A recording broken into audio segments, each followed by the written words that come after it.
podemos iniciar?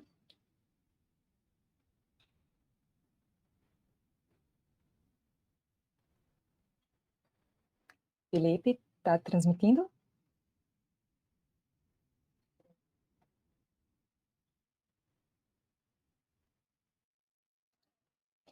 Então, boa tarde.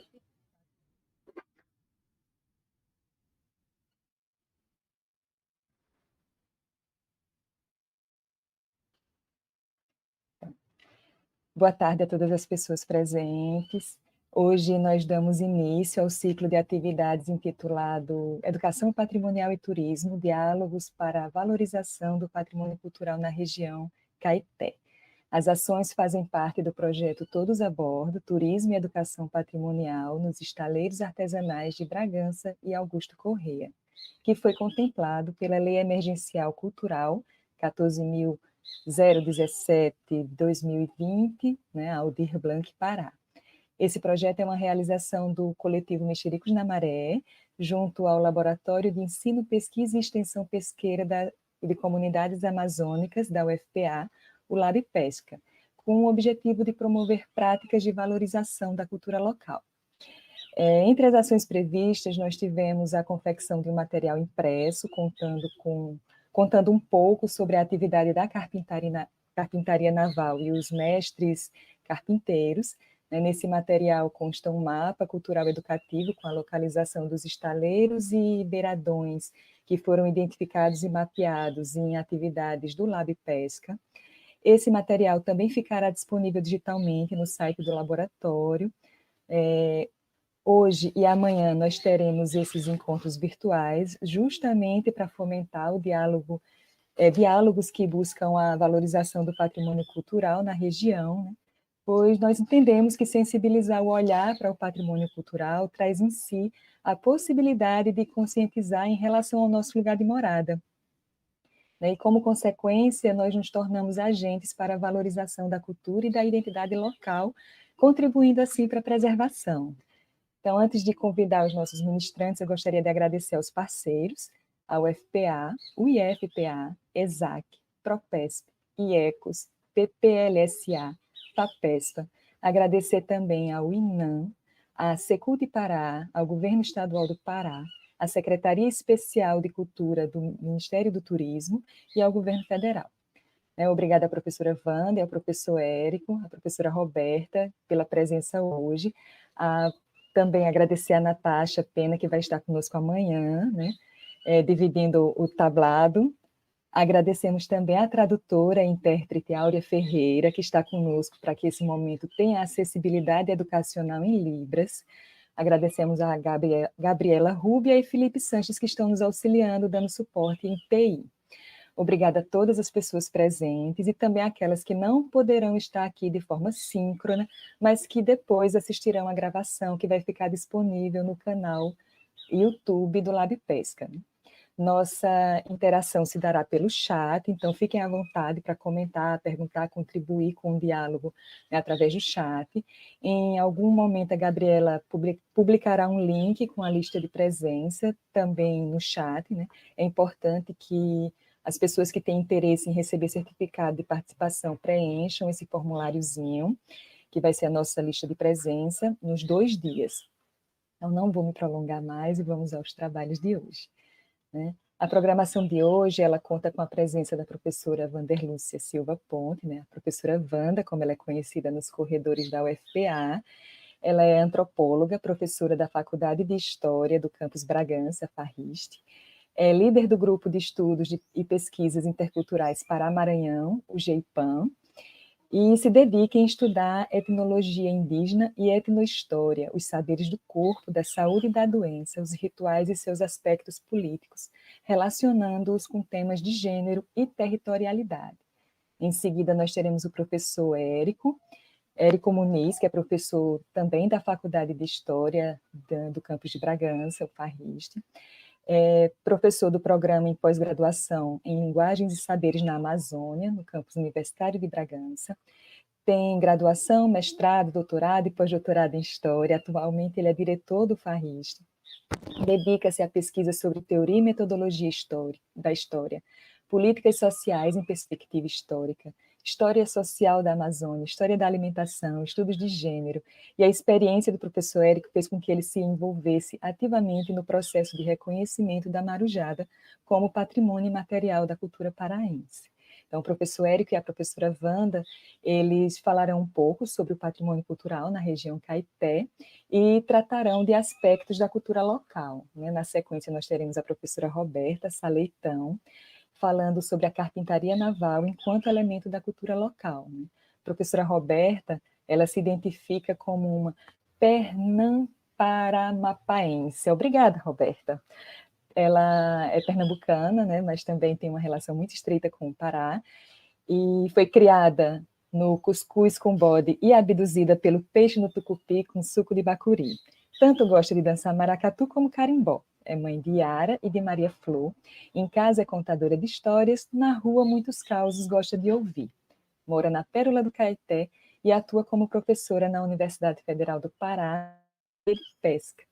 Também nos programas de pós-graduação em Linguagens e Saberes na Amazônia e no programa de Estudos Antrópicos na Amazônia de Castanhal. É coordenadora do grupo de pesquisas ESAC, Estudos Socioambientais Costeiros, e do Lab Pesca. Então, agora eu gostaria de convidar a professora Wanda para iniciar nossos trabalhos. Obrigada, gente.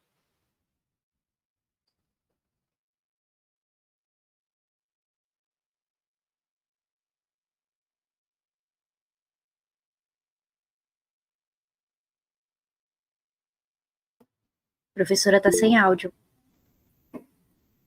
Ai, me desculpe. Então, voltando, né? Boa tarde a todas e a todos, né? Eu queria começar agradecendo a Larissa pela acolhida, né? Pela apresentação, aos meus colegas Érico e Roberto, que estarão compartilhando comigo aqui esse debate, a Áurea, a Gabriela e ao Felipe, que estão nos apoiando também aqui por trás, e a todos que vieram participar e debater conosco um tema tão caro, né? Para os dias de hoje, né? Então, eu vou me deter um pouco mais, falar sobre a cultura local, que foi solicitado, e depois eu vou fazer algumas pontuações já ligadas à questão do patrimônio no final da minha fala. Bom, primeiro eu queria um pouco estranhar esse tema, né, cultura local, né, estranhar porque, como antropóloga, a gente tem esse desafio, né, de sempre estranhar o familiar, né, a gente não parte de analisar nenhum conceito, nenhuma categoria, assim, antes de fazer o estranhamento, né? Esse estranhamento eu digo porque, no campo antropológico, nós não podemos falar de cultura, né? Nós devemos, né, e é aconselhável que falemos de culturas, porque é um campo muito diverso, não é fácil, né, de conceituar o que significa cultura. Porque se a gente fizer isso, nós vamos reificar um conceito, nós vamos reduzi-lo dentro de um campo que tem a ver com aquilo que diz respeito ao fenômeno humano. Como já bem salienta o Roy Wagner, né? A cultura ela é resultado, né, da produção de tudo que o homem faz, de tudo que o homem pensa, de tudo que o homem, ou os homens, né, nas suas humanidades, nas suas diversas humanidades, produzem, ou pensam, né, aquilo que eles pensam fazer, né, nos seus saberes. Então, ao nos reportarmos a palavra cultura, nós temos sempre que colocá-la no plural, porque, de fato, né, existe uma diversidade de culturas, existe uma pluralidade de sujeitos imersos nessa cultura, e, portanto, existe uma multiplicidade, né, de saberes que constrói a cultura. Então, é muito complexo a gente falar de cultura sem, né, pensarmos nesses estranhamentos, né? E depois eu vou me reportar mais a essa categoria de local, né? Que é um termo também bastante reificador e também muito interligado, né, à perspectiva colonial, né, colonizadora. Então, pensar o local também é fazer o estranhamento, né, desse lugar, né, colonizado, como se o local fosse algo menor, né, em relação ao global, né? Então, já começando um pouco a minha fala, fazendo esses estranhamentos.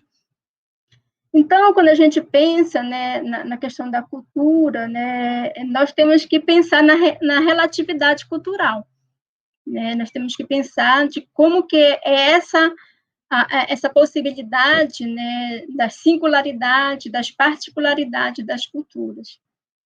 Então, para o Roy Wagner, por exemplo, né, a cultura ela é equivalente a uma outra relatividade cultural, e também ela remete a uma relação com outras culturas. Então, quando a gente fala de cultura, a gente tem sempre que pensar nessas outras relações com outras culturas, porque os homens, né, sempre estiveram em relação.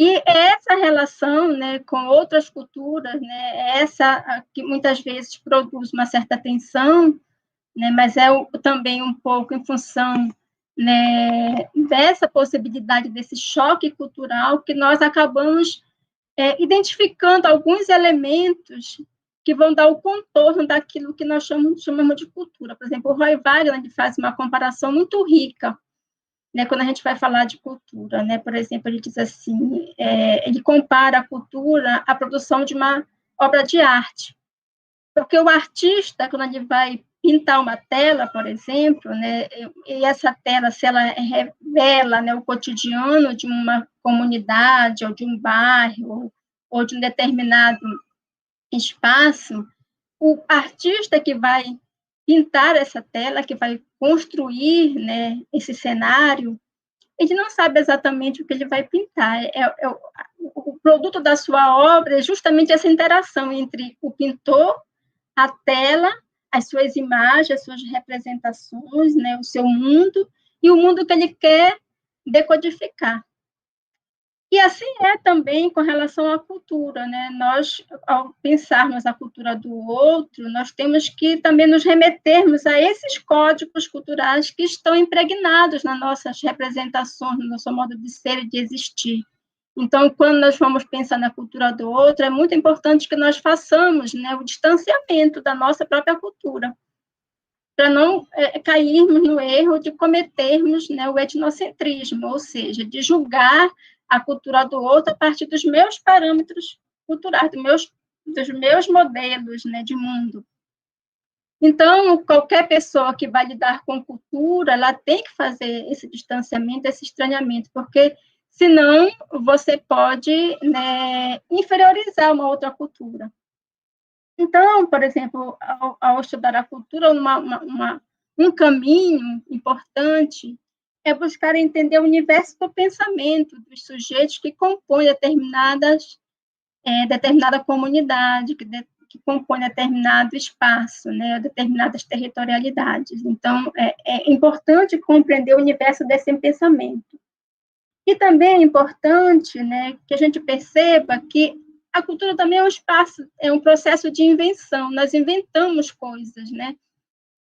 Ao definir aquilo que é da cultura local, por exemplo, nós acabamos criando, né, alguns elementos, alguns símbolos, né, e inventando determinados elementos que compõem aquela cultura. Então, a cultura também ela tem um traço de invenção, porque tem muito a ver com a percepção do outro sobre o modus viventes, né, daqueles sujeitos.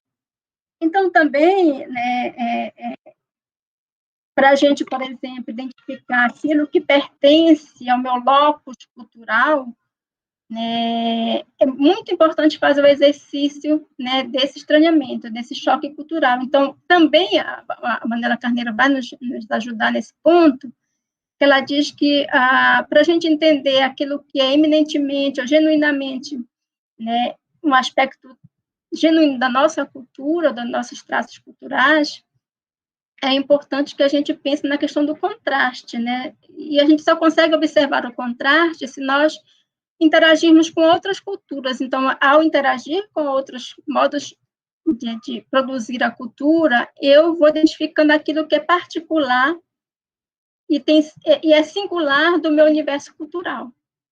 Então, se eu vou para um país estrangeiro, né, eu cada vez mais tenho a certeza de me afirmar como brasileira, porque nesse país estrangeiro eu não vou encontrar os elementos de pertencimento, né, de identificação que formam aquilo que é genuinamente, né, do povo brasileiro. Então, o contraste, vai dizer o Barthes, né, ele produz, né, uma fronteira de interação que possibilita a gente entender esses aspectos da cultura. Então, se, como eu disse, a cultura é uma invenção, né, é justamente, né, o estranhamento que vai possibilitar com que eu consiga compreender quais são esses aspectos, né, que são singulares daquele povo, daquela comunidade. Então, nesse sentido, né, o Roy Wagner ele vai dizer que é preciso que a gente se desloque, então ele dá uma virada perspectivista, né, porque assim, se alguém for observar a cultura do outro, é preciso que você se desloque de si próprio, né, do seu eu, para compreender como os outros vivem, como eles fazem as coisas, como eles constroem seu pensamento, como eles articulam seus sentidos, como eles produzem seus símbolos, como eles produzem, né, os seus significados. Então, é dessa forma, vai dizer o Roy Wagner, né, que é possível, então, a gente se deslocar para o outro mundo, né, e, a partir daí, transformar aquilo que parece familiar em estranho, não, estranhar o familiar, né.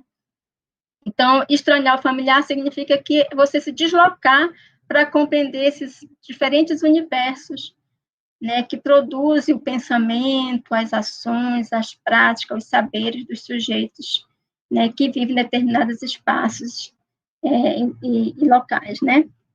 Então, como eu disse para vocês, né, que a cultura é uma invenção, então como é possível, né, eu pergunto, a gente identificar aquilo que é genuinamente, por exemplo, da cultura bragantina, né, como que o bragantino pode dizer assim, olha, isso aqui é parte da minha cultura, ao ponto de ele dizer assim, olha, aqui, né, quais são esses elementos, né, a gente pode até dizer aqui para vocês, né, a farinha de Bragança, a marujá, a festa de São Benedito, o retumbão, mas como que a gente chega, né, a elencar esses elementos como pertencentes a essa cultura dita local, né? Como é que a gente vai construindo esses elementos?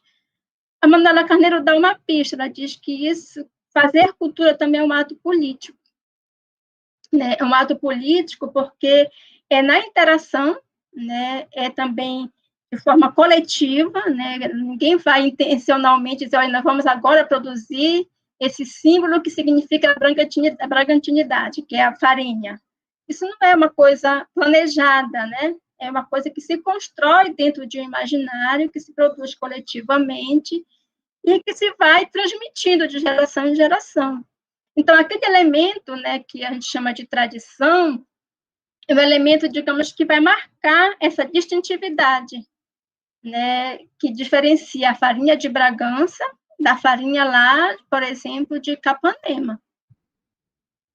Mas, como é um ato político, diz a Manuela, né, como é um ato político, ele também remete a uma posição desses sujeitos, né, na forma como eles se posicionam no mundo, né, nas suas identidades. E aí eu trago um debate que o Alain Torrini traz, que ao deslocar, né, para a cena política, por exemplo, o debate da bragantinidade, daquilo que é genuinamente bragantino, né, o Bragantino está se posicionando na arena política e está, né, dentro de um espaço construindo uma multiplicidade, né, desses sujeitos, dessas identidades, e afirmando um espaço democrático também, uma inserção de sujeitos que, historicamente, que foram excluídos do debate político, né, ou dentro das narrativas, né, do campo histórico, do campo antropológico, dos campos das ciências, né, e passa, então, a se afirmar. Então, quando eu elejo, por exemplo, a farinha como elemento constitutivo, eu estou dizendo de uma particularidade do modo de fazer, de se relacionar com a natureza, de produzir tecnologia, de estabelecer o gosto pela alimentação, de traduzir um universo, né, que é específico dessa região, da forma como esse povo se vê, se constrói e se relaciona com o mundo.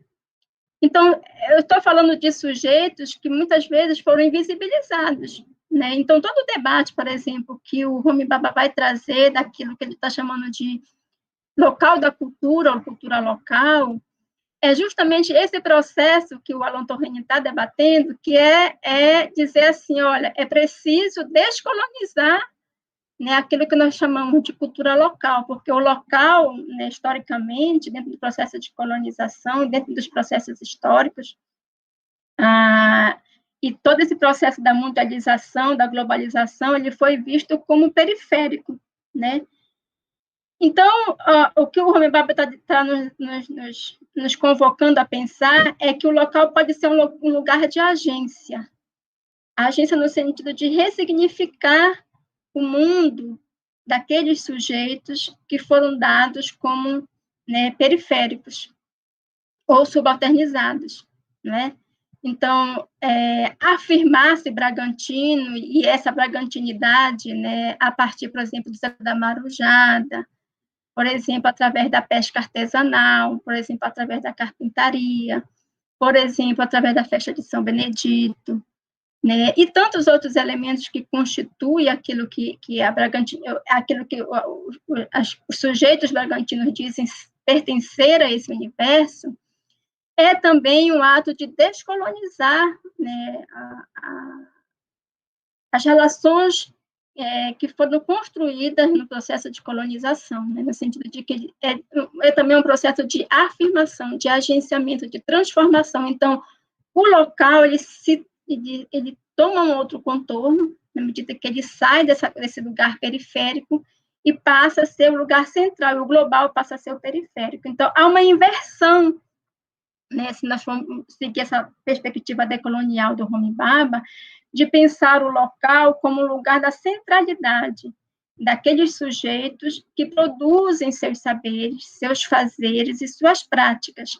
Então, nesse sentido, pensar, né, a cultura local é pensar em determinados signos que trazem consigo, né, linguagens, pensamentos, epistemologias, filosofias de um mundo que tem a ver com esse mundo ribeirinho, que tem a ver com esse mundo indígena, que tem a ver com esse mundo, né, afrodescendente, com esse mundo, né, quilombola, que tem a ver com essas interações afro-indígenas nesses territórios, que vão produzir determinados saberes, determinadas práticas, determinadas tradições, como, por exemplo, a festa da Marujada, que eu tenho certeza que o Érico vai se referir a ela daqui a pouco. Então, ao falar da Marujada, eu tenho que trazer esses elementos também que produzem esses saberes, né, que marcam essa presença desses sujeitos históricos. Eles trazem à cena importantes sujeitos que produzem essa cultura. Então, o local, ele deixa de ser o periférico, né, e passa a ser o centro da dinamização desses saberes, onde a cultura ou as culturas que são produzidas nessas relações entre indígenas, né, afrodescendentes, né, imigrantes e tantos outros que produzem um certo amalgamento, né, dessas relações, vão produzir, né, processos de religiosidades, sociabilidades, construindo com isso signos que positivam, né, a subjetividade desses sujeitos. Então, quando nós vamos pensar nas culturas locais, nós temos que pensar também nesse processo de descolonizar determinadas práticas, determinadas percepções, determinadas representações que nós construímos sobre o outro. Então, e também deixar um pouco de reificar determinados símbolos. Então, a cultura, né, como um signo, digamos assim, um código simbólico, vamos falar assim, como o Goethe, né, como um código simbólico, ela tem essa capacidade também, né, e como um ato político, de ser transformada. Então, daqui a pouco, pode ser que outros elementos entrem na constituição daquilo que nós chamamos de identidade do povo bragantino. Então, os elementos demarcadores desse sentimento de pertença a esse universo bragantino pode ser alterado. Isso depende de como as relações e as tensões com outros universos, com outras culturas forem se estabelecendo. Né? Então, para também chamar a atenção de vocês, né, que é importante a gente pensar um pouco nessa perspectiva, né, de inverter as perspectivas, melhor dizendo. Então, em vez de pensar, né, os símbolos nacionais, né, ou as identidades que se aproximam desses símbolos nacionais, ou os símbolos que aproximam desse mundo mais moderno, mais globalizado, porque a cultura também ela está em permanente tensão com esses outros símbolos que são os símbolos da modernidade, né? Então, a dita cultura culta, né, ela é o tempo todo, né, colocada em choque quando se pensa numa cultura dita popular. Então, sempre a cultura popular vai ser tomada como, né, nessa perspectiva de ser menor ou inferiorizada em relação a essa cultura culta, né? Então, o Ocidente ele acabou, no processo de colonização, nos impondo, né, algumas crenças que nós tomamos como verdade e, muitas vezes, não consideramos, na nossa análise sobre cultura, aspectos que são importantes no sentido de valorizar as subjetividades. Um outro aspecto, né, que eu chamaria a atenção quando nós formos falar de culturas é que nem sempre a gente consegue... Por um tempo, a cultura foi pensada como algo exterior, né? Quando a gente pensa em cultura, a gente pensa algo que tem a ver com o externo. Mas a gente já aprendeu com os estudos filosóficos, né, ou antropológicos, né, que tem essa dimensão do simbólico a cultura também, né, não exatamente aquilo que está no exterior, né, as roupas, indumentárias, mas o pensamento, as ideias, né, aquilo que é da nossa essência como sujeitos. Então, pensar a cultura também é pensar nos símbolos, né, nos símbolos simbólicos, né, e também na linguagem que se produz esses símbolos. Então, só para concluir, eu diria, né, que é preciso, sim, que a gente valorize um pouco, né, esses patrimônios que são construídos no cotidiano, porque é no cotidiano que a gente constrói o saber, o pensamento e produz a cultura. O nosso fazer diário, né, nossas relações que construímos com o outro, elas produzem cultura. E é nessa tensão com outras culturas que nós vamos eleger alguns elementos importantes para nos definirmos. Então, que nós possamos, dentro da educação patrimonial, da educação patrimonial, valorizar esses saberes que vêm dessas experiências, desses sujeitos que foram subalternizados, mas que produzem importantes saberes e rica diversidade desses saberes, para nós entendermos quem nós somos enquanto povos amazônicos e como nós podemos superar, né, essas mazelas que foram produzidas de que nós somos subdesenvolvidos. Né? Nós precisamos romper um pouco com essas barreiras de pensar nossa cultura como algo vivente, que está em constante transformação e mudança e que produz, né, a subjetividade dos sujeitos, né, que vivem e produzem essa Amazônia. Então, é isso. Obrigada pela oportunidade. Estou aqui ainda, né, vou ter que sair daqui a pouco, porque eu estou no outro evento, mas estou aqui ainda com vocês para acompanhar os debates. Muito obrigada, professora Wanda. Eu já vou passar a palavra direto para o professor Érico, que vai dar sequência na mesma temática. Ok, Larissa. Bom, obrigado. Queria iniciar agradecendo, né, o convite que chega através da Larissa e da professora Roberta Saleitão, né, através do LabPesca, né, cumprimentar aí pelo evento, né, cumprimentar também a Wanda, a intérprete a Áurea, a Gabriela e a equipe toda que organiza esse evento. Eu preparei uma apresentação muito breve aí de slides e vocês vão poder acompanhar um pouco melhor dessa forma. Quem vai passar os slides é uma das meninas, né? Uma das que está nos ajudando aí. Então, gente, eu preparei algo muito introdutório, né, muito breve, para conversar sobre a ideia de patrimônio cultural na região do Caeté, que é a proposta que foi colocada, né, para mim pela organização do evento. Eu me chamo Érico Silva Muniz, como a Larissa já apresentou no início, e sou professor da Faculdade de História daqui do campus de Bragança do FPA e do mestrado, né, do Programa de Pós-Graduação em Linguagens e Saberes da Amazônia, também aqui no campus de Bragança da UFPA. Passa para o segundo slide, por favor.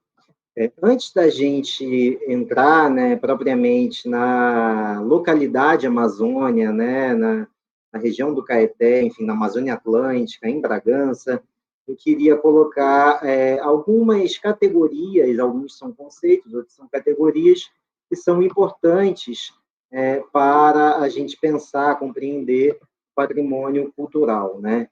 A primeira delas, né, é se perguntar o que é patrimônio cultural, né? Uma categoria que a gente vê com muita frequência surgir, se repetir, e que às vezes a gente tem uma certa dificuldade de definir, né? Patrimônio cultural, na verdade, é tudo aquilo que mobiliza os nossos afetos, né?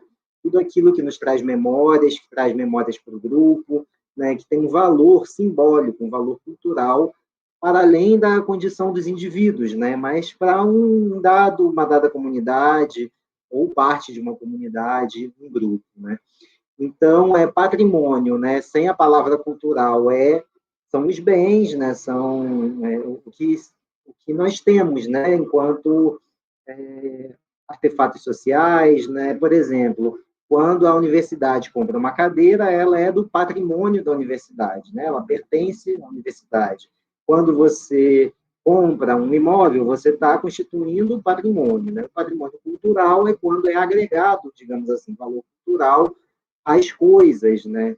Tanto aos bens materiais, né, aos edifícios, por exemplo, né, quanto à cultura, né, quanto aos modos de saber, quanto aos fazeres, né, quanto à imaterialidade, né? Por isso que o patrimônio cultural, ele, com frequência, a gente divide, né, em patrimônio material e patrimônio imaterial.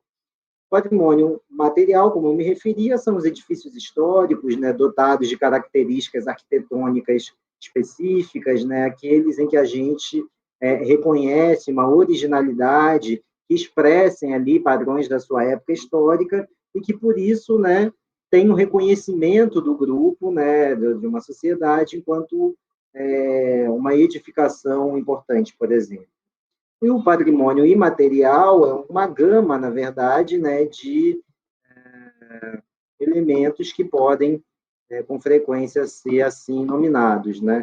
Vão ser as celebrações, vão ser os ofícios e modos de fazer, eventualmente danças, enfim, uma série de elementos, mercados e feiras, expressões cênicas, expressões musicais, né, instrumentos, enfim, uma série de práticas sociais. Claro que essa separação ela se dá para efeito de facilitar aqui a minha apresentação e a organização do debate sobre patrimônio. Mas, na prática, né, o que nós vemos é uma convivência, né? A Marujada de São Benedito, né, em Bragança, né? Ela é um patrimônio imaterial, ela é uma celebração, mas ela tem uma certa dimensão, né, material. Por exemplo, a Igreja de São Benedito é um edifício histórico que é central no contexto ali das atividades, né, que se desempenham em torno, né, da Marujada, né? Então, é isso, né? A gente não separa as coisas da cultura, mas a gente pode classificar nessas categorias de material e imaterial. E aí, quando esse destacamento social, né, chamado patrimônio, ele tem expressão, né, é que a gente começa a pensar, né, como a sociedade, como o Estado podem agir para salvaguardar, para preservar o patrimônio, né? E aí que entra essa ideia de salvaguarda, né? As salvaguardas são ações, né, são políticas, geralmente políticas públicas, implementadas, né, pelo poder municipal, estadual ou federal, para que a cultura não se extingua, digamos assim, né? Ou seja, dentro de uma expressão cultural que está em risco de deixar de existir, né? É para isso que especialistas na área do patrimônio definem as necessárias ações de salvaguarda para manter vivo o patrimônio cultural brasileiro, enfim, do Estado, do município ou de uma dada localidade, né? E existem órgãos do Estado que cuidam, né, que regulam as políticas patrimoniais, né? São eles, em nível federal, é o mais conhecido, que é o IPHAN, né, o Instituto do Patrimônio Histórico e Artístico Nacional, né? Mas os órgãos, os estados e municípios também têm órgãos congêneres, né, equivalentes ao IPHAN para gerir nesse âmbito do estado e do município o patrimônio enquanto política pública, né, digamos assim. Mas não é só o Estado que é responsável pela gestão do patrimônio, né? Por acompanhar as alterações da sociedade e exigir que se preservem elementos do patrimônio, né? A sociedade civil também tem um papel fundamental na preservação do patrimônio, né? Seja através de denúncias, né, de descaracterização de prédios históricos, pode ser também demandando, por exemplo, do IPHAN que realize pesquisas e que reconheça, enquanto patrimônio brasileiro, importantes manifestações, né, da nossa cultura. Existe uma série de caminhos em que a sociedade civil compartilha com o Estado, né, as ações, o dever, digamos assim, de preservação do patrimônio, né? Uma das maneiras de fazer isso é através da realização de inventários, né? O que são os inventários? Inventários são pesquisas, são grandes projetos de pesquisa que tendem a explicar, né, do ponto de vista da antropologia, da história, das ciências sociais, né, como determinadas manifestações culturais se expressam, né? Por exemplo, aqui em Bragança está em curso o Inventário Nacional de Referências Culturais da Marujada, né? Ou seja, o que é essa pesquisa? É um amplo trabalho que envolve muitos pesquisadores, estagiários, fotógrafos, equipe de cinema, que vai documentar a Marujada, vai produzir um dossiê, vai produzir um material com centenas de fotografias, com documentos históricos, com entrevistas das pessoas que realizam a Marujada, e vai dizer, lá nas considerações, que, na opinião da equipe, a Marujada de São Benedito expressa elementos da cultura popular brasileira, e que, por esse motivo, ela deve ser reconhecida como patrimônio brasileiro, né? É um projeto que está em curso, né? A Faculdade de História de Bragança é quem realiza essa etapa que nós estamos, né? Na atual fase sob minha coordenação, anteriormente a coordenação da professora Rosiane, mas que envolve vários professores para essa equipe, né? Enfim. E aí temos duas categorias diferentes, a ideia de tombamento e o registro. O tombamento é aplicado para o patrimônio material. Essa é uma categoria que a gente está mais acostumado a ouvir. O edifício é tombado, né? Ou seja, não pode sofrer mudanças que o descaracterizem, né, nas suas... enfim, na sua forma, né, nas suas expressões, né? Ele precisa ser reformado, restaurado, preservado. E quando são manifestações do patrimônio imaterial, o que a gente faz é o registro dessa expressão cultural, né? Então, registro para o imaterial, tombamento para o material.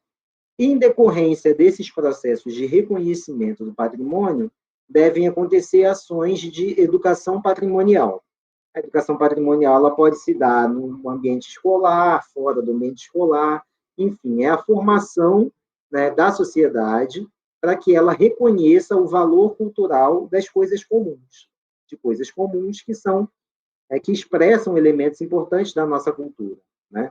Como a Wanda colocou, né, a cultura é disputada, né, é enviesada, tem uma série de elementos do poder, né, e das pessoas ao expressarem, e as pessoas ao expressarem a sua cultura, estão também, né, participando de uma arena aí de disputas políticas, né? Então, essas são algumas categorias aí do âmbito do patrimônio que penso que são importantes, que eram importantes para que a gente falasse aqui como introdução. Aí passar para o slide seguinte, para que a gente veja, né, alguns exemplos, e aí eu vou ser breve e trazer apenas alguns, não são todos, né, do patrimônio cultural, né, reconhecido enquanto política pública, né, na Amazônia. Uma dessas expressões é o modo de fazer cuia, a tradição de fazer as cuias encontradas no Baixo Amazonas. Então, nessa localidade também foi feita a pesquisa, registro, para conferir, digamos assim, o título de patrimônio cultural a essa tradição, né, de produzir cuias. Passando para o slide seguinte, por favor. Temos algumas expressões que são patrimônios culturais brasileiros e que, portanto, né, não se restringem a um estado, né? É o caso, por exemplo, da capoeira. A capoeira, aliás, é patrimônio cultural e imaterial da humanidade, né, do Brasil e da humanidade, e tem também muita expressão aqui, né, no estado do Pará, no Amazonas, enfim, em toda a região norte, né, onde estamos, de onde falamos. Né? Nesse ponto, é importante dizer que o patrimônio cultural brasileiro, né, ele precisa estar associado às matrizes da nossa formação enquanto povo. Né? Ele precisa trazer expressões, notadamente, das heranças, né, dos povos originários, né, dos povos indígenas, precisam traduzir elementos, né, da presença negra a partir da diáspora africana. Peço desculpa a vocês que meu telefone tocou aqui.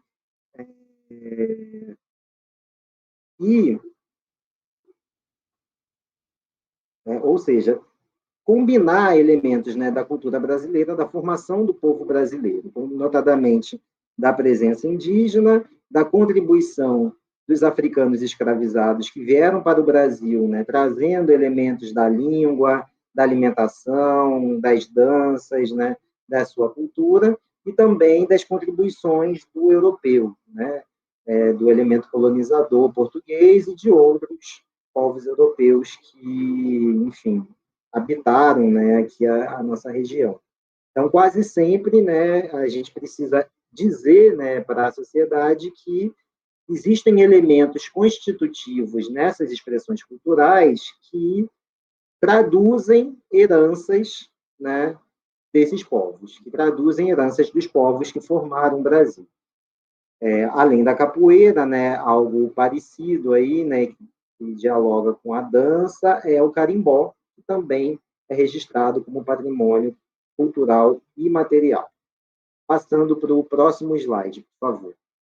Na Amazônia, temos recentemente, né, a expressão lá do boi de Parintins, o Bumba Meu Boi, que é localizado no Médio Amazonas e em Parintins, né, especialmente na cidade de Parintins, mas também em Juruti, no Pará, em outras localidades, né, que são essas festividades, né, que tem transmissão, né, na televisão. Todo mundo já ouviu falar, já viu pelo menos um pouco das apresentações do boi caprichoso e garantido. Nesse ponto, é interessante pensar o nome que essa manifestação ganhou ao ser titulada, né, ao ser reconhecida como patrimônio cultural imaterial. Observem que não é o boi de Parintins, é o boi complexo, boi-bumbá, do Médio Amazonas e Parintins, né? Porque toda a região fica abarcada nessa denominação. Ou seja, precisamos pensar a cultura local, né, como a Wanda sinalizava, para além das fronteiras políticas municipais e estaduais. Os municípios e os estados são convenções históricas, são disputas políticas que, portanto, né, dizem alguma coisa, né, do ponto de vista das identidades, mas não podem encerrar o debate sobre cultura que, obviamente, transcende essas fronteiras políticas definidas aí pela sociedade. Né? É o caso aí do boi de Parintins e do Médio Amazonas. Próximo slide, por favor. Pensando ainda uma outra grande contribuição, né, encontrada na Amazônia, temos o Marabaixo, né, uma tradição do estado do Amapá, que também é registrada como patrimônio cultural brasileiro. Passa o próximo slide, por favor. E aí vamos nos aproximar agora um pouco, já para caminhar aí para o encerramento dessa primeira parte da minha participação, né, em como a região do Caeté pode se aproximar, né, do patrimônio cultural, né. Bom, primeiro temos a questão do patrimônio cultural material, através, né, de prédios de relevância histórica, né. Trago aí no slide duas imagens, né, a Igreja de São Benedito, né, importante construção histórica da cidade, e trago aí um prédio, as ruínas do consulado português em Bragança, prédio que não existe mais, né, mas trago justamente para provocar, né, e fazer a gente pensar sobre, né, a importância da preservação do patrimônio. Com frequência as pessoas, né, suspiram sobre a Bragança histórica, né, comentam, né, do charme que tem a Orla de Bragança, enfim, as ruas do centro histórico, mas gradativamente, né, debaixo dos nossos olhos, muitos desses importantes edifícios vão desaparecendo, né, dando origem a pequenos prédios, dando origem a novos comércios, a prédios comerciais, e que descaracterizam, portanto, essas edificações. Próximo slide, por favor. Né, pensar a região do Caeté, né, a região Bragantina, né, passa quase que obrigatoriamente por pensar a farinha, né, e o modo de fazer a farinha lavada encontrada aqui no município. Com frequência, e aí eu já coordenei projetos de pesquisa sobre cultura, identidade e alimentação aqui na região de Bragança, né, onde a farinha ganha um caráter central, né. A farinha de Bragança pode ser encontrada em Belém, pode ser vendida em sites da internet, tanto é que esse processo deu origem, né, a um selo de indicação geográfica, né, da farinha de Bragança, que busca definir o território, e aí não é o território exclusivo do município de Bragança, também tem, né, Tracuateu, Augusto Correia, Santa Luzia, enfim, municípios vizinhos que têm as mesmas características de solo, né, as mesmas práticas culturais, o mesmo modo de fazer, que conferem aí a farinha essa iguaria que tem um destacamento, né, aqui na nossa região. Próximo slide, por favor. Dando sequência na diversidade de possibilidades, né, do patrimônio, chegamos à Marujada de São Benedito, a qual eu já me referi no começo da minha fala, né? A Marujada, não posso me alongar sobre ela, porque é uma manifestação cultural com muitas características, né, muitas especificidades, né, que reúne dança, religiosidade, né, expressões artísticas, musicais, né, enfim, uma série de símbolos, de ritos que conferem aí a essa manifestação o caráter, né, de um patrimônio aqui da região.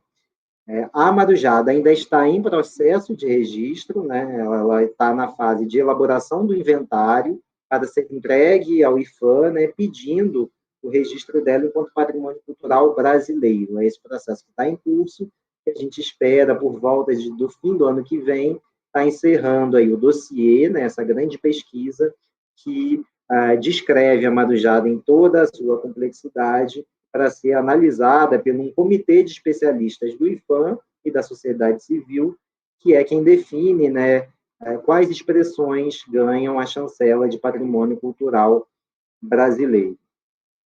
Passa para mim, por favor, o slide. E aí, né, chegando mais perto aí, né, do debate, né, sobre arquitetura naval, né, saberes da pesca, né, da pesca artesanal encontrada aqui na Amazônia Atlântica, né, as embarcações, né, com as suas histórias, né, os currais, enfim, as técnicas, os utensílios utilizados na pesca artesanal aqui da região, que tem também muito destaque enquanto, né, expressão específica dessa localidade. Passando para o próximo slide, por favor. Nós temos também aqui a cerâmica, né? As panelas de barro, né? Essa foto é da Vila Cuera, mas também é produzida em outras vilas, outras regiões aqui da cidade, né? A partir da extração aí da argila e da produção de peças, né? De panelas, de artesanato, enfim, com demandas para várias regiões aí do estado do Pará e até mesmo para fora do estado. Esses são alguns elementos, né, disso que se constitui aí enquanto elementos da bragantinidade, enquanto elementos, né, dessa região da Amazônia banhada pelo Oceano Atlântico, que tem na pesca as suas expressões, né, tem na alimentação, nas tradições, muito do seu cotidiano, né, do seu cotidiano cultural.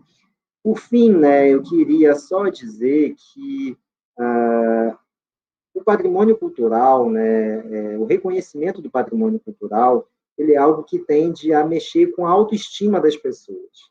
Ele é o processo de valorizar o que é simples, de valorizar o que é comum, muitas vezes valorizar o que é subalterno, o que nós fomos acostumados a pensar com a mente colonizada, né, que não tinha valor. Ou seja, o agricultor, né, que faz a farinha, muitas vezes foi visto como um pobre-diabo, como um infeliz, como um miserável, e hoje ele pode ser visto, à luz do debate do patrimônio, como alguém que detém um saber destacado, um saber reconhecido na sociedade, né, e importante para a preservação da sociedade. Né. É claro que esse orgulho, né, não deve produzir fascismos, exageros, nacionalismos exacerbados, né? Sentimentos individuais assim muito grandes, né, nesse sentido, mas devem, ao contrário, né, valorizar o que mobiliza os nossos afetos, o que traz valor ao dia a dia, tá? Ao cotidiano e às expressões em que nós expressamos as nossas subjetividades. É isso que eu queria dizer. No próximo slide tem só aí o meu contato, né, para alguém que desejar escrever, né, fazer contato para um evento futuro ou algo do tipo, né. Podemos dialogar um pouquinho mais daqui a pouco, mas era isso que eu gostaria de apresentar para efeito dessa fala introdutória. Novamente, agradeço e desejo boa tarde. A gente que agradece, professor Érico, sua participação, foi muito importante para nossas conversas. Eu tive o prazer de ser aluna do professor Érico e sou encantada com a forma como ele aborda questões patrimoniais, né? E a professora Roberta, fica à vontade, sua fala. Boa tarde, gente. Boa tarde, colegas que estão aqui comigo, né? Queria agradecer à professora Wanda pela participação, professor Érico, a tradutora Áurea também, todo o suporte aqui, né, do Felipe, da Gabi, e a mediação aqui da Larissa. Eu vou compartilhar com vocês, Gabi vai estar já colocando aí uma apresentação que eu fiz, mas eu queria começar a fala, né, puxando um pouco do que o professor Érico comentou, né, quando o Érico traz aí de forma muito bem didática a questão do patrimônio, o que é patrimônio cultural, e a relação com a identidade. Eu lembrei muito de uma música que é muito forte, retrata muito bem, né, o que é, né, o modo de vida amazônico, que é uma música que fala assim, esse rio é minha vida.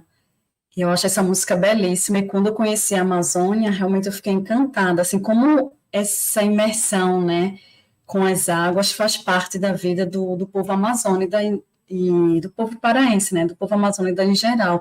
Então, assim, quando a gente pensa, né, o professor Érico falou, não, a Orla de Bragança, né, marca a identidade de Bragança, a gente pensa na Orla de Bragança, por exemplo, o que vem logo em mente, né, a nossa cabeça, são aqueles barcos que fazem parte da paisagem de Bragança, né, então tem toda uma relação, né, de forte simbólica de afeto, né, e de saberes também, com essas embarcações, com os rios, com as águas, né, os mares, e as embarcações, né, simbolizam muito essa questão. Então, quando o Érico fala do que é patrimônio, da relação do patrimônio com a identidade, né, com a formação, né, de um povo, me fez lembrar muito isso. Então, assim, a gente vem tratando da carpintaria naval, né, sob alguns olhares interdisciplinares, né, de áreas diferentes, mas tentando integrar a partir de alguns projetos.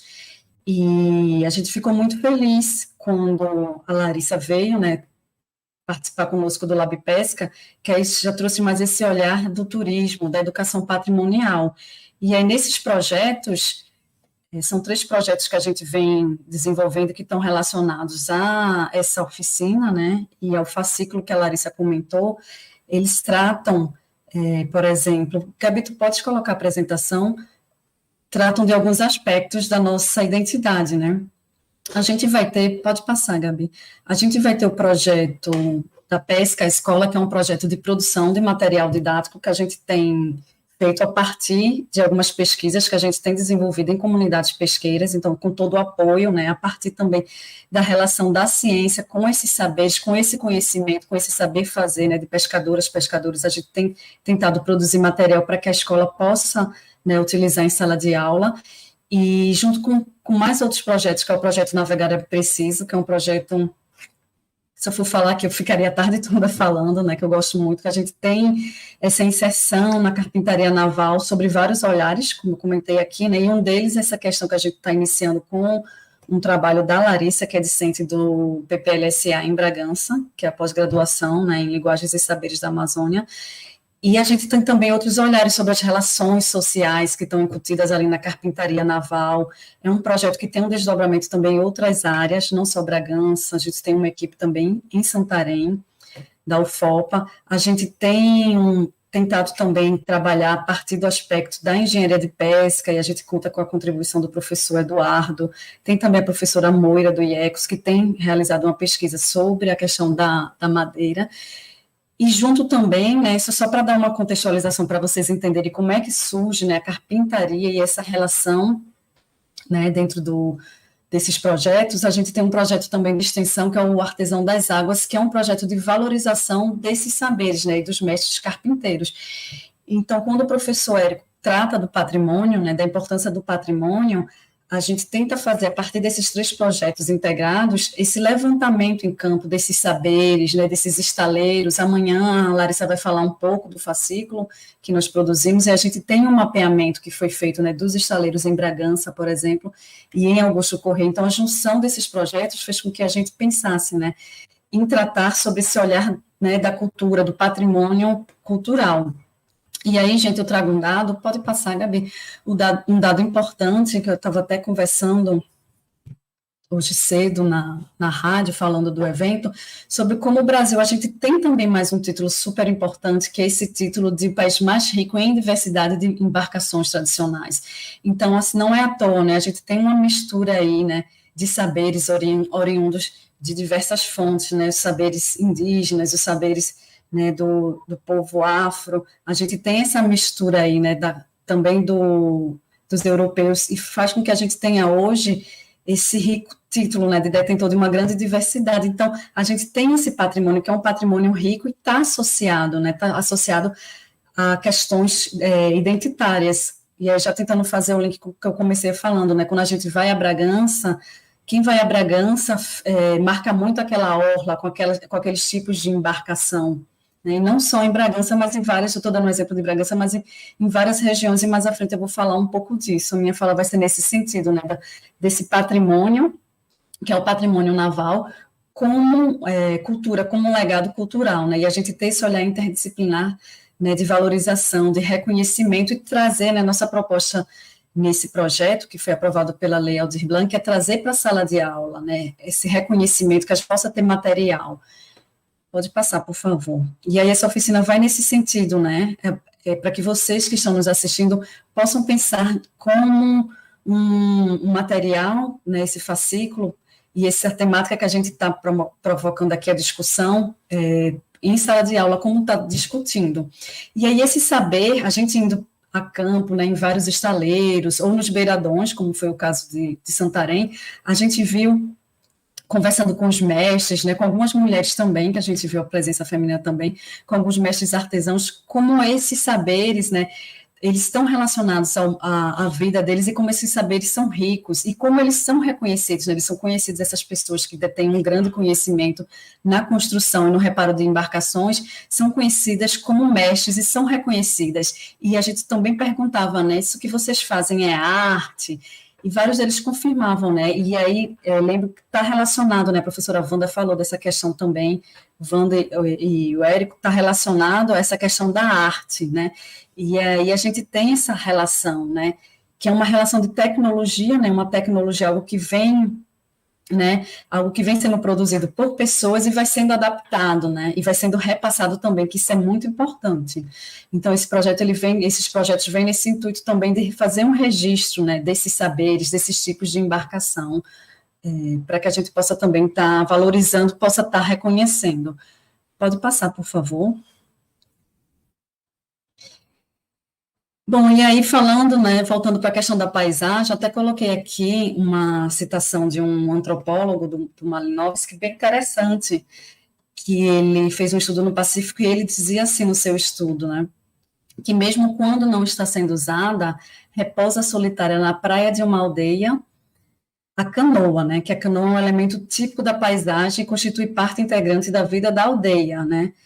E retomando a minha fala do começo, essa questão da identidade, nessa questão da paisagem, quando a gente pensa na Orla de Bragança, se a gente for pensar em outras orlas, se a gente for pensar em algumas praias do Nordeste, marca muito, né, dessa questão do reconhecimento de identidade, por exemplo, as jangadas, né, no litoral, por exemplo, o litoral de Alagoas.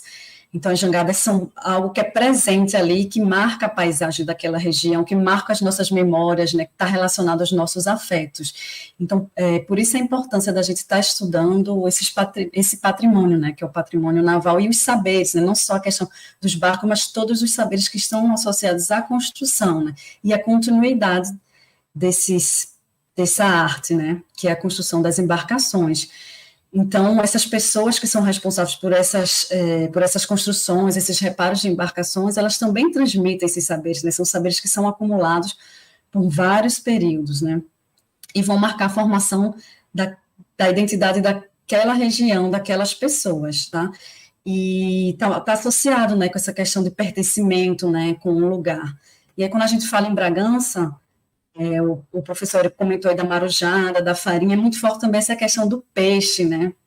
Quem vai a Bragança quer comer um peixe, uma pescada amarela, uma gurijuba, e a gente tem essa relação da pesca com as embarcações, né? A maioria das embarcações em Bragança são construídas para pesca. A gente tem essa relação muito forte com a pesca, com a identidade da pesca, né? Passando nessas comunidades, grande parte das comunidades da região tem essa relação muito íntima com a pesca, com os barcos. Pode passar, por favor. E aí a gente tem, já comentei, né, de várias regiões, como a jangada, só que infelizmente a gente tem algumas dessas embarcações tradicionais, elas estão deixando de serem construídas. A gente não tem, por exemplo, mais aquelas jangadas feitas só de pau, né, do pau no Nordeste. E na nossa região aqui no Pará, as canoas, os batelões que são construídos de um só tronco, é cada vez mais difícil da gente observar. Mas a gente ainda encontra, a gente está no processo também nesse projeto de fazer esse registro, né? Além desse fascículo, a gente também está construindo um livro, a gente fala de alguns desses mestres, por exemplo, o mestre Monteiro, que é de Curupati, em Viseu, ele fabrica essas canoas de um tronco só, mas é cada vez mais difícil a gente observar isso, né? A gente vê uma grande substituição por outros tipos de materiais. Pode passar um pouco.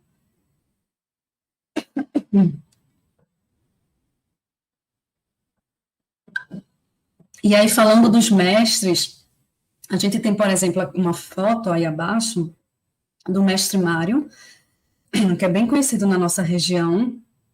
Ele é de Bacuriteu, em Bragança, e ele constrói embarcações há muito tempo, né? Tem toda uma relação de transmissão desse conhecimento. Hoje, toda a sua família, né, vários de seus filhos, né, tem essa relação com a carpintaria, ou constroem, ou pintam, né, são os famosos abridores de letras. E a gente tem também o seu Mário produzindo, né? Tem essa relação de identidade. Aí eu queria chamar também atenção para vocês que as embarcações, né, esse patrimônio naval, estão relacionados também a outras atividades culturais, né? Então, o patrimônio que a gente precisa registrar, que a gente precisa valorizar. Então, está relacionado também, por exemplo, a danças. A gente tem a canoa caiçara, né, mas já no Sudeste, relacionada, por exemplo, ao fandango. Então, tem essa questão também do folclore, né, de histórias, de músicas, de festas associadas a esse patrimônio. Pode passar, por favor.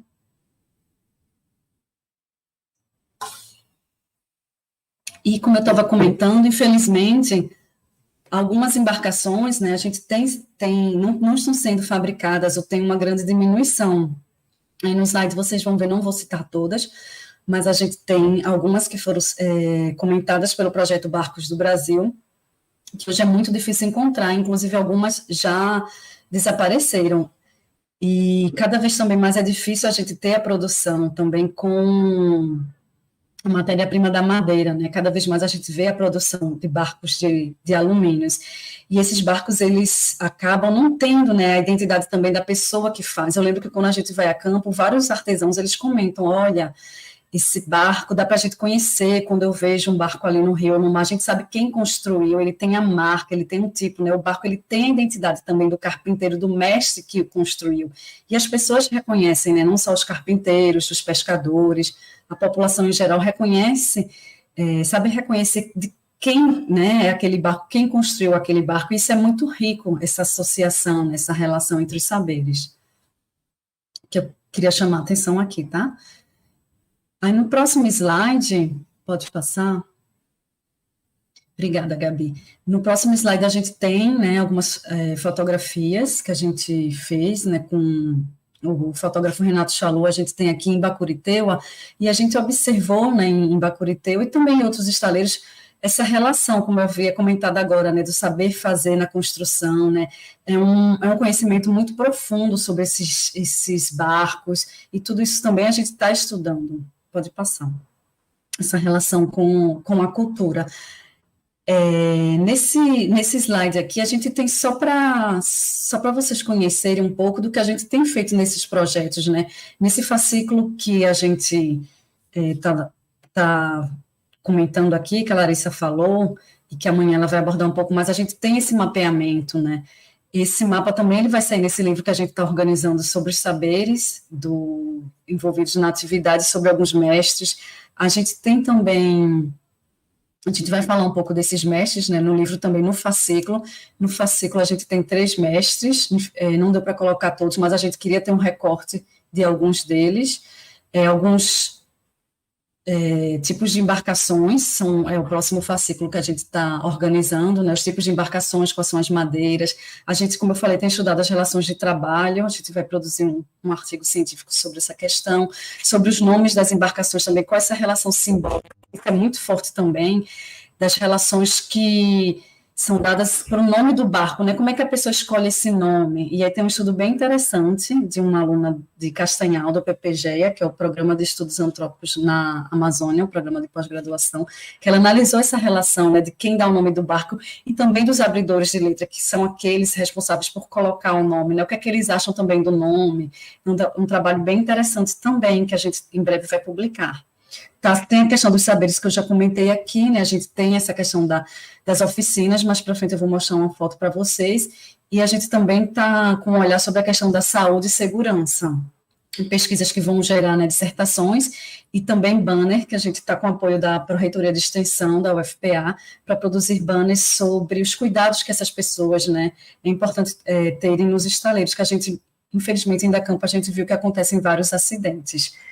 Só para situar um pouco, pode passar, situar um pouco vocês do que a gente tem feito dentro desses projetos e da importância, né, da carpintaria naval. Aqui são algumas fotos de exposição fotográfica que nós realizamos há alguns anos. Então, a gente também quis chamar a atenção a partir das fotos, né, fizemos exposições em alguns estaleiros, fizemos exposições no IFPA, na UFPA, em Bragança, e para chamar a atenção da importância desse patrimônio, né, que as pessoas possam conhecer os tipos das embarcações, algumas formas também de construção. Pode passar. Só para ilustrar, eu estou já chegando ao fim.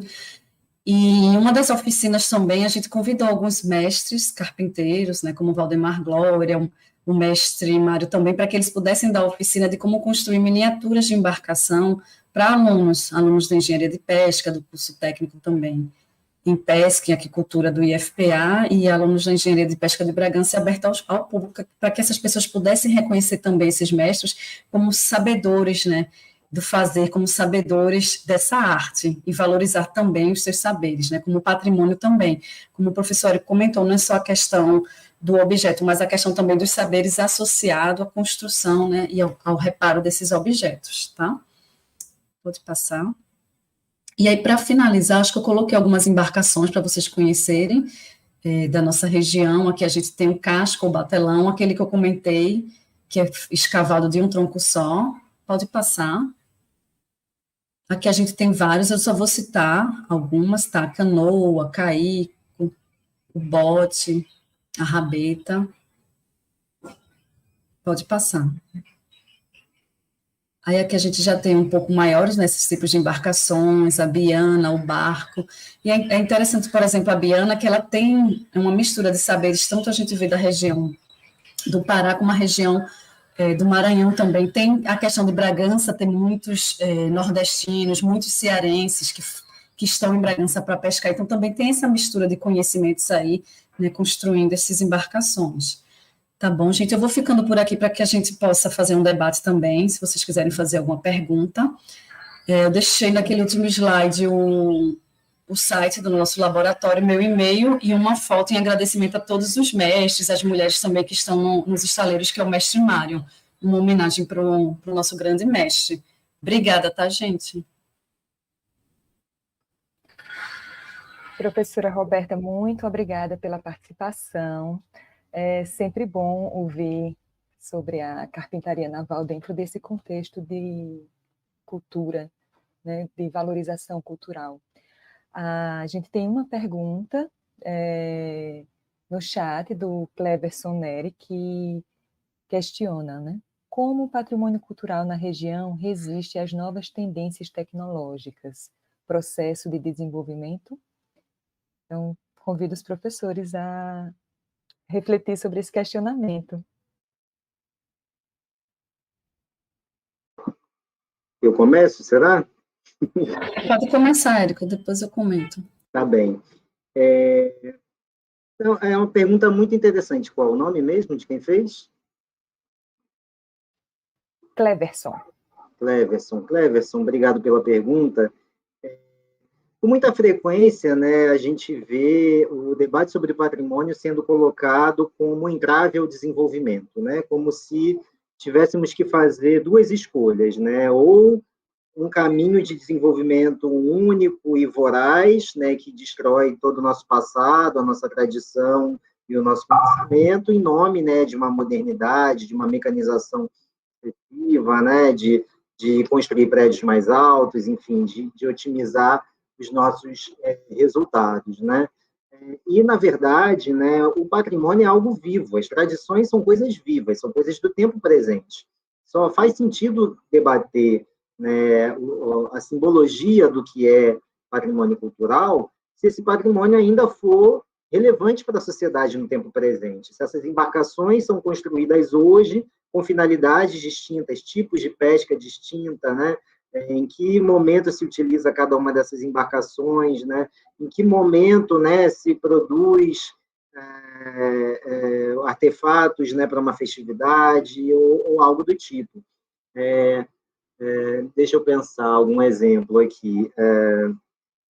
Nos brinquedos de Miriti, produzidos lá em Abaetetuba, né, antigamente as tintas dos brinquedos eram extraídas das árvores, né, das cascas, das raízes de algumas árvores. Hoje em dia, essas tintas são compradas, né, eles vão numa papelaria e compram as tintas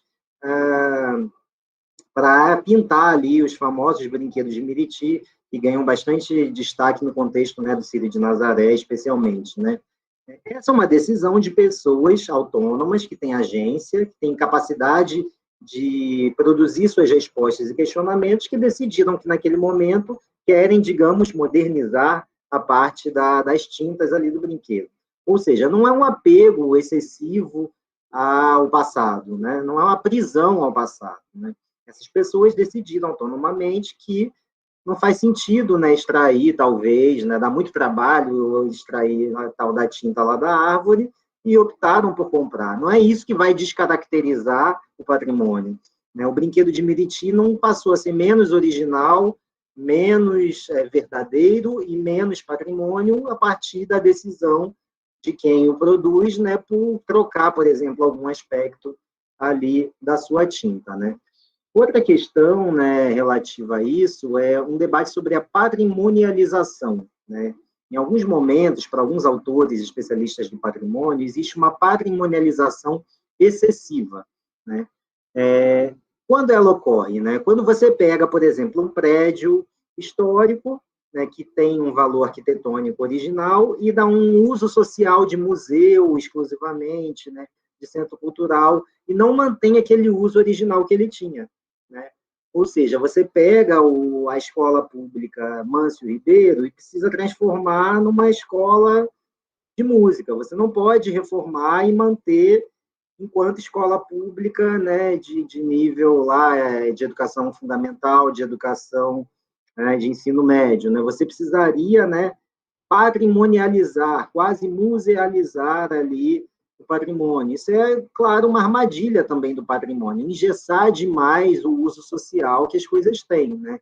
Então, o nosso debate, né, quando a gente fala em educação patrimonial, em turismo que reconhece o patrimônio, é para valorizar a agência das pessoas, para valorizar a capacidade de ação, a capacidade de produzir cultura, capacidade de expressar, né, de forma original, né, os seus saberes, né, os seus conhecimentos, os seus ofícios, as suas leituras da natureza, que são complexas, né? Então, não vejo aí, não sei se respondi a pergunta exatamente, acho que a Roberta pode complementar, mas não vejo uma oposição entre essa coisa, entre a modernização e o patrimônio. Acho que eles podem caminhar lado a lado e, claro que com algumas ressalvas de preservação, em alguns casos, né, mas que são dois caminhos plenamente compatíveis. Obrigada, Érico. Eu queria só complementar a fala do professor Érico no sentido de pensar, né, que a tradição ela não é estática, né? A tradição também ela eu não sei se o termo certo seria renovar, né? Mas um exemplo é esse parco que eu comentei, né, que é uma mistura de conhecimentos que vêm de regiões diferentes, por exemplo, do Pará, do Maranhão, do Ceará, e a gente tem esse caldeirão em Bragança, né, de pessoas de diferentes regiões, e acaba resultando numa construção aí de um barco que tem características diferentes de barcos tipicamente paraenses ou tipicamente cearenses. Então, a gente tem, uma embarcação, né, importante, é um patrimônio, mas que tem essa mistura. Agora, os tipos de embarcações, elas não são mais construídas. Então, há uma preocupação com isso, né, com a transmissão desses saberes ou com o registro para que a gente possa fazer com que as pessoas conheçam esse patrimônio. Também, será que eu respondi a tua pergunta, Cleverson? Qualquer coisa, coloca no chat. Eu acredito, só fazer uma parte. Eu acredito que quando o Cleverson coloca na questão das tendências tecnológicas e o processo de desenvolvimento, é importante que a gente pense em aliar, agregar. Então, existem hoje várias formas de a gente promover esses aspectos do patrimônio, usando justamente as tecnologias, as novas tecnologias. Então, quando a gente está aqui hoje conversando sobre patrimônio numa sala, num ambiente totalmente virtual, né, é uma forma de também fomentar esse debate. Então, tem que se pensar na preservação, mas observando também que tudo é fluido, que tudo é um processo de fruição permanente e de construção, né? Então, nós temos aqui uma última pergunta, por conta do nosso tempo. O Francisco Lima, ele pergunta como a universidade tem conversado sobre patrimônio com as crianças. Não seria a escola um bom lugar para falar de patrimônio? Interessante. De quem é essa pergunta? Francisco Lima.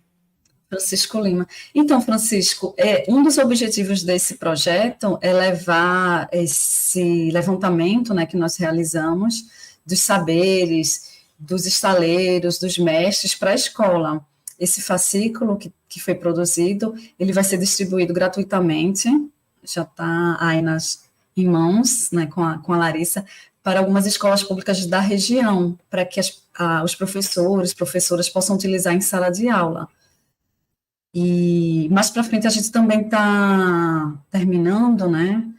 Acho que no final do ano a gente vai lançar um livro também, que traz alguns dos mestres da região, e aí ele pode ser utilizado em várias disciplinas, né? A ideia é que eles sejam um tema transversal, sejam, né, esses materiais temas transversais para serem utilizados, por exemplo, na história, né, estudos amazônicos. A gente tem conversado com alguns professores de estudos amazônicos, mas é um material que pode ser utilizado por professores de português, por exemplo, ciências, enfim. É um material bem amplo, aí dá pano para muita manga, né? Ou pano para muita vela, tentando entrar no tema aqui. Se Érico quiser comentar, depois eu queria fazer um comentário com relação à pergunta anterior, que eu acabei lembrando agora, mas depois eu faço, tá? Certo. Não, eu penso também, assim como disse a professora Roberta, que a extensão universitária, né, é o espaço ideal, né, para a gente comunicar com a escola, né, e utilizar o espaço escolar como um lugar para falar de patrimônio, com certeza, né. No âmbito do GEIPAM, né, que é o Grupo de Estudos e Pesquisas Interculturais para Maranhão, que é o grupo de pesquisa coordenado pela professora Wanda, que falou mais cedo, e do qual eu também faço parte, né, nós também temos ações, né, desse tipo. Aqui também uma série de cartilhas, né, de materiais, né, que é a série Saberes e Patrimônio Cultural da Amazônia, né, que nós temos os 3 primeiros volumes, um sobre saberes da comunidade de Itamoari, que é uma comunidade quilombola no Maranhão, um sobre nossas raízes, que são as ervas medicinais, né, e territorialidade Tembé, e outra também sobre o povo Tenente-Rara Tembé, né, chamada Caruara é Espírito, né. Então, esse material que preciso registrar, né, que além de apoio da PROEX, né, e da PROPESP, da Faculdade de História, do Programa de Pós, tem também apoio da Imprensa Oficial do Estado do Pará. Nossa intenção é, quando estivermos mais controlados, né, na pandemia, fazer distribuição em escolas públicas aqui na cidade, fazer com esses materiais que são ilustrados, com desenhos, né, das crianças também, assim como experiências anteriores da professora Roberta, que também trabalha com os desenhos, né, para que a gente possa, né, fazer ações, rodadas de educação patrimonial, distribuição para bibliotecas públicas, né, de modo a comunicar esse nosso debate, né. Eu tentei fazer uma fala aqui hoje, não recorrendo tanto a conceitos do patrimônio, categorias, né, e debates acadêmicos mais complexos, porque entendi, né, que espaços como esse aqui, né, tem essa potência, né, de fazer com que pessoas que não sejam especialistas em patrimônio possam compreender e sair dessa tarde, ou de quando elas assistirem a esse nosso vídeo, né, saírem, né, mexidas aí, de alguma forma, com o debate sobre o patrimônio. É isso. Muito bom, essas cartilhas são maravilhosas do GEIPAM, e realmente elas têm, né, esse papel dentro do projeto, desses projetos de extensão, como o Érico comentou, né, do GEIPAM, de aproximar, né, a universidade das escolas. Bem interessante, também traz as figuras das próprias crianças. Pena que eu não estou com uma aqui também, senão eu já ia fazer propaganda, se eu for levantar para procurar vai demorar.